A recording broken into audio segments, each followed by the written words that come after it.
Cameras rolling. Sound speed? Call Slate. This is the Sights and Sounds Podcast, a show all about learning and growing in your filmmaking journey. Hosted by Courtney Hawley and Jonathan Everett. Season 1. Market.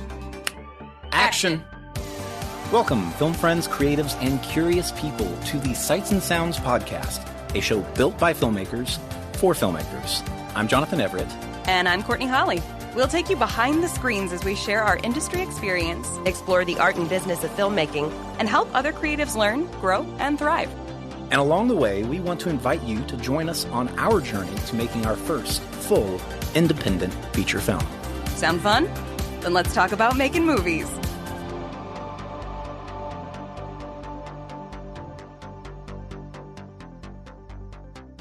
Hey guys, welcome to the Sights and Sounds Podcast. This is our very first episode. Wow, super cool. So excited. I am Courtney Hawley. We are professionals, and I am Jonathan Everett. Welcome, everybody. So, how does one start a podcast? How do?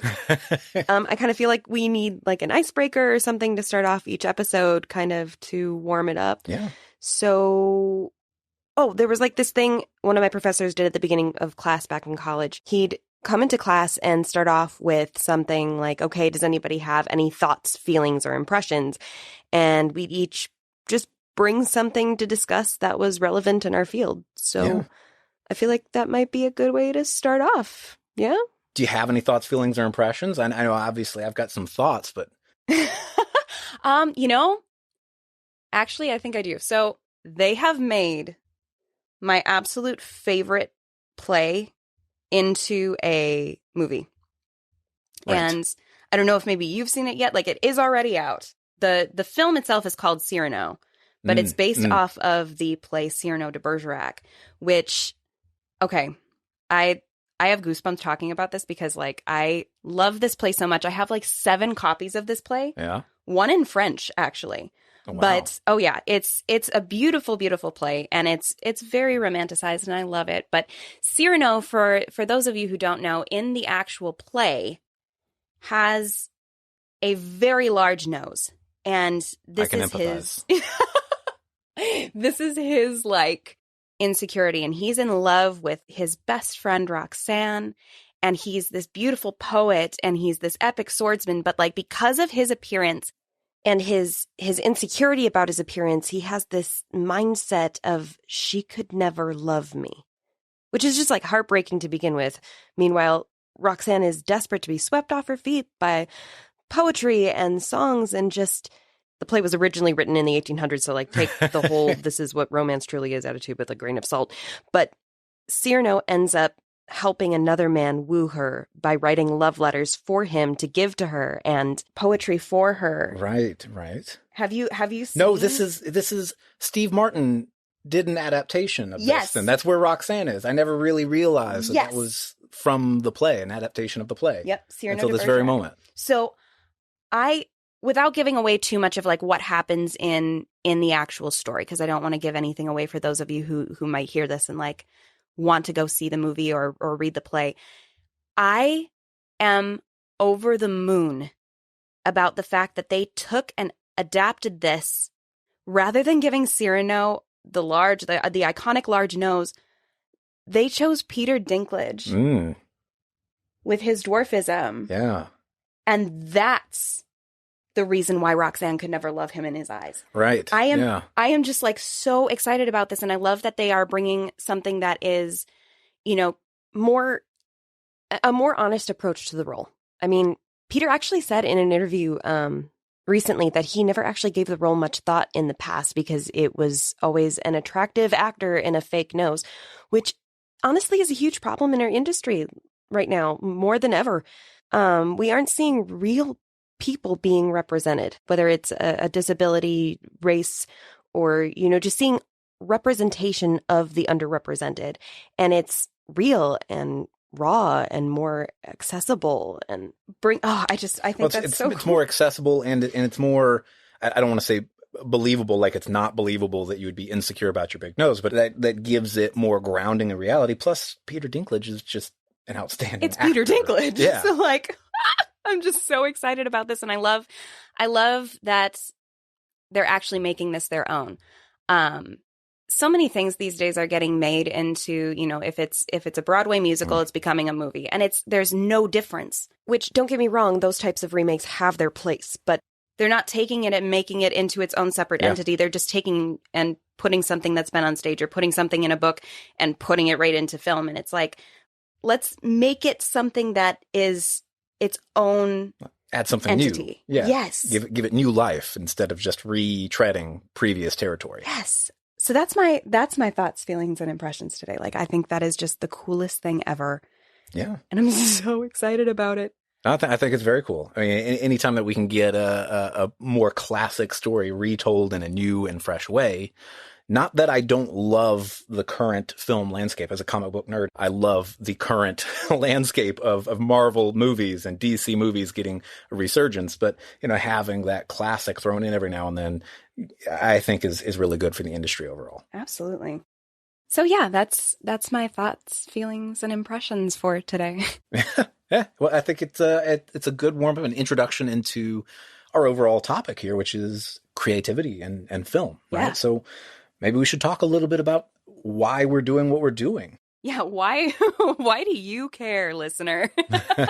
What are we doing here? But Sights and Sounds has kind of been like this entity that's been a long time coming between the two of us. Jonathan and I have always loved to sit and chat about creativity, what we could create, but also, how we can kind of rock the film world when it comes to new creations and just, being more, I feel, welcoming to anyone of any skill level. Yeah. We both came into this industry in very different ways, but we both are ground up builders in our respective parts of the community and together. And I think we meshed initially when we met for The Last Laugh, and have always, I think, both wanted to do something to give back to the film community and help other people learn a little bit from our past mistakes and triumphs, the things that we've done that have worked, the things that we've done that haven't worked. And I think that's ultimately our mission here, right? Is we want to help other filmmakers and creatives and build a community that can help itself as well. I think Sights and Sounds, first and foremost, is meant to be a creative resource and to be the resource that we didn't necessarily have when we started out. Yeah. I feel like so many people who come to me who are either, fresh out of college or even just new to town, they're always asking, how do I get started? And I mean, I think everybody has asked that at one point in their career, is like, where do I begin? So why not create a hub for you, listener, at any point in your creative journey to be able to say, okay, I want to do this thing. Where do I begin? Yeah. So and have a little fun along the way. Yeah. Absolutely. Absolutely. And share our experience going forward too. That's one of the main aspects of this, as well as we've done a lot of films. I in particular have directed and written a number of short films at this point. And we've both been, at least I think we've both been in feature films as actors. Yes. Yep. In some capacity or another, and worked on those, but neither of us has created a full feature film yet. And that's, for a lot of filmmakers, I'm sure, a huge goal. And it's a huge goal of mine. And so we want to invite you guys into the journey toward that first feature film as well. So that's going to be a component where we check in throughout the course of recording this season of Sights and Sounds. We're having you guys hold us accountable. Yeah. So that is definitely going to be something that you will hear about in every episode. Like, we will be checking in with you on our process, detail by detail, from the conception of it to getting it on camera. Yep. Pre-production, production, and post-production, and hopefully then distribution. We want to get you guys involved so that you can help keep us accountable and be able to really see what that process is like for people who have very little budget going forward doing this for the very first time. Yeah. Absolutely. So I think that's a good little segue into who the heck are we? And why do they care? And who are we? It could be an existential question, but I think we mean a little bit more go down a rabbit hole there. practically. Yeah. Well, I guess I'll jump in here and start. So, hi again. My name's Jonathan. So I got into the film industry essentially by accident. So I did a little bit of theater in school, never actual plays. I never participated. I was actually a really shy kid when I was younger, but I did a couple theater classes here and there through high school and college. I think literally 2 classes, stage combat in college and just regular theater arts in high school. And I really loved it, but I didn't seriously consider it a career until I eventually was dissatisfied with my day job that I had at the time coming out of college, heard a commercial and got into it. And we'll dive into that a little bit later because there's definitely some lessons to be learned as to how I got into it. But I started personally as an actor, and I still act. I love acting, but I have gotten more and more involved in the behind the camera aspects of things. My absolute favorite things to do are to write and direct above anything else. So that's been a very brief summary of my journey. What about you, Courtney? So I'm kind of like the opposite. I actually knew at a very young age that acting was what I wanted to do. And I started off, middle school, actually elementary school, like I was singing in choirs and stuff like that. Back when I was very, very young. So got to middle school, high school, started doing, the school play, school musical, all of that stuff. And I was just like gung ho. I am going to college for this. I am straight up. This is what I'm doing. And that's what I did. I went to a 4-year liberal arts school for acting.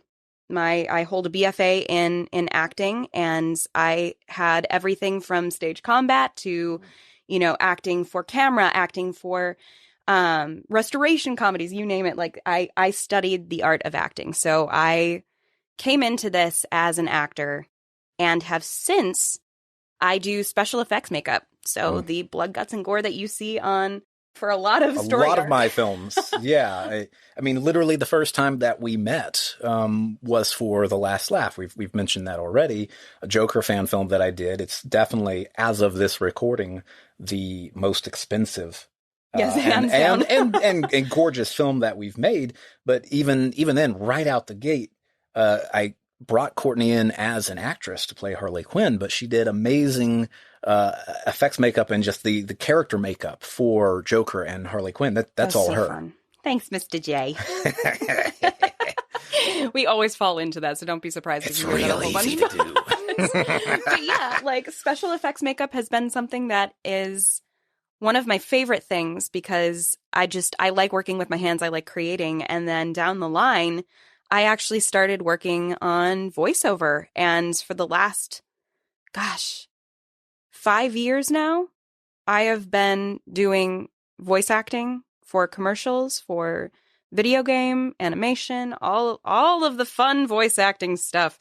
And it's been an incredible journey. So I think between the two of us, we kind of have a really good all-encompassing experience of coming from, like I said, like I knew from a very young age that this is what I wanted to do. And, you came from I've always been interested in it, but went a different route. Totally different angle. Came back to it. So, and I feel like that's everybody. At some point, you have plenty of people who are like, this is not a career. This is, what's your backup plan? Which, we'll do an episode on that because like I really wish you could see my face right now because I'm like Yeah, there's definitely some thoughts, feelings, and impressions to explore we will in the idea of a backup plan or a plan B.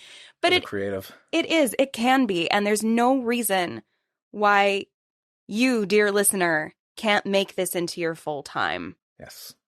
And I think that's, without even really realizing it, that's part of our why. Oh yeah, I think so. Yeah, I don't think we've ever really verbalized it that way, but it's let's help other people make this a full-time gig, a passion and career that you can sustain and build. It's going to take time. It's going to be different for every single person, but you can absolutely get there. Yeah. And we're going to try our darndest to help you get there. Amen. But I think everybody understands a little bit who we are. They'll get to know us a little bit, but I think now would be a good time to bring into the podcasting world what our feature film. Ooh. Let's talk about that. Ooh, yes. Let's talk about the feature.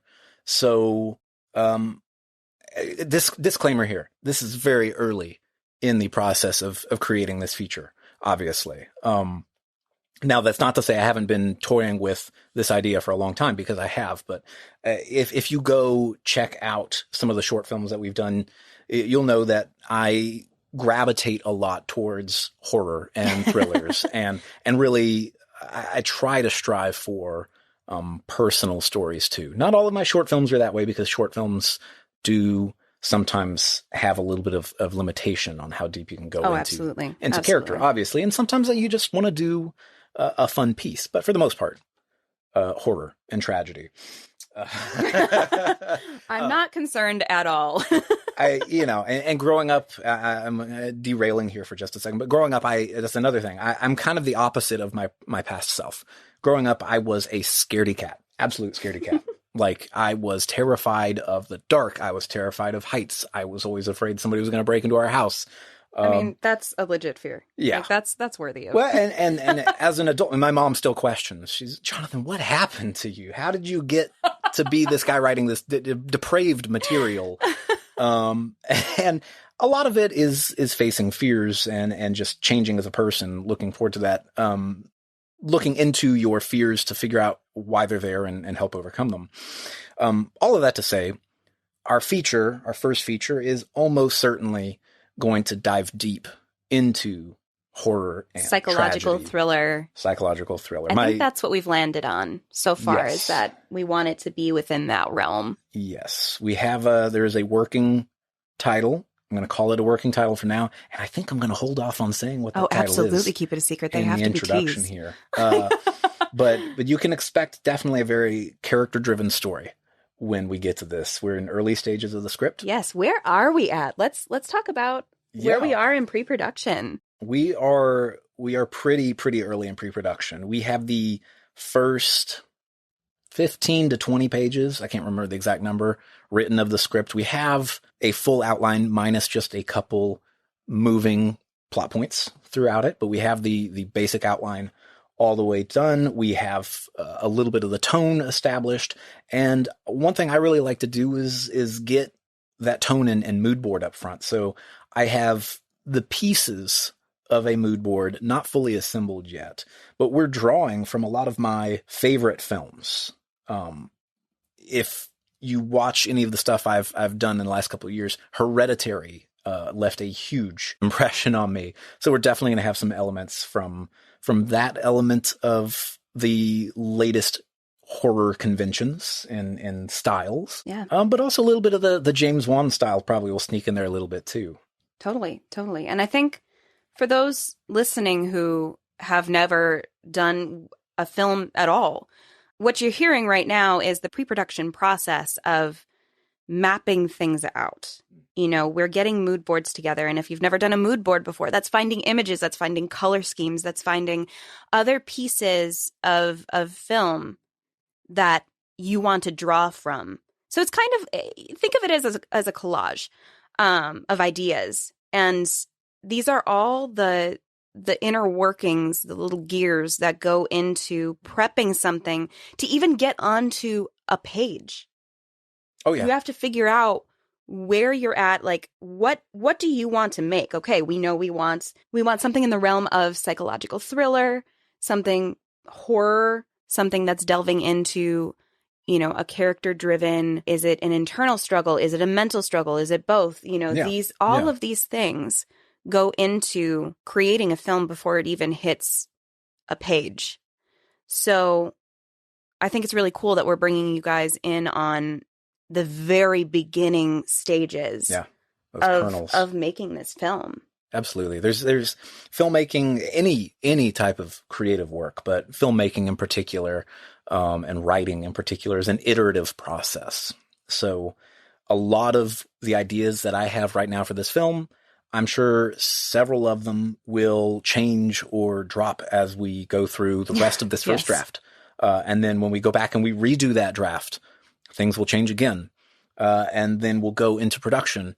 And hopefully there's a minimal number of changes in production, but there will be changes in production too. You'll run into new ideas or new problems on set that are going to force you to pivot. Yes. Oh gosh, yes. On low budget, you will run into problems on set, but that's where your creativity really gets to thrive. And then you'll get to the post-production and then you're making more changes then as well. You're going to see things you didn't see before. So yeah.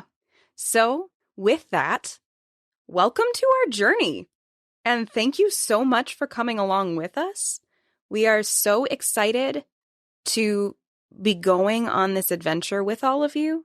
And me personally, I'm super excited to see where this goes. Oh yeah. I'm so stoked. I'm so excited about this. And I think we're all going to make some really cool things together. It's going to be fun.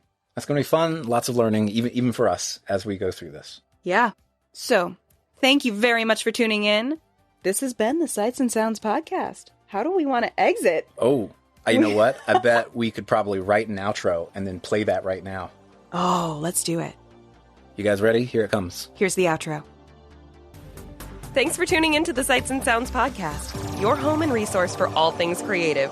Want more? Head on over to sightsandsoundscollective.com for all kinds of helpful tips, tricks, and the latest film projects the team has cooking.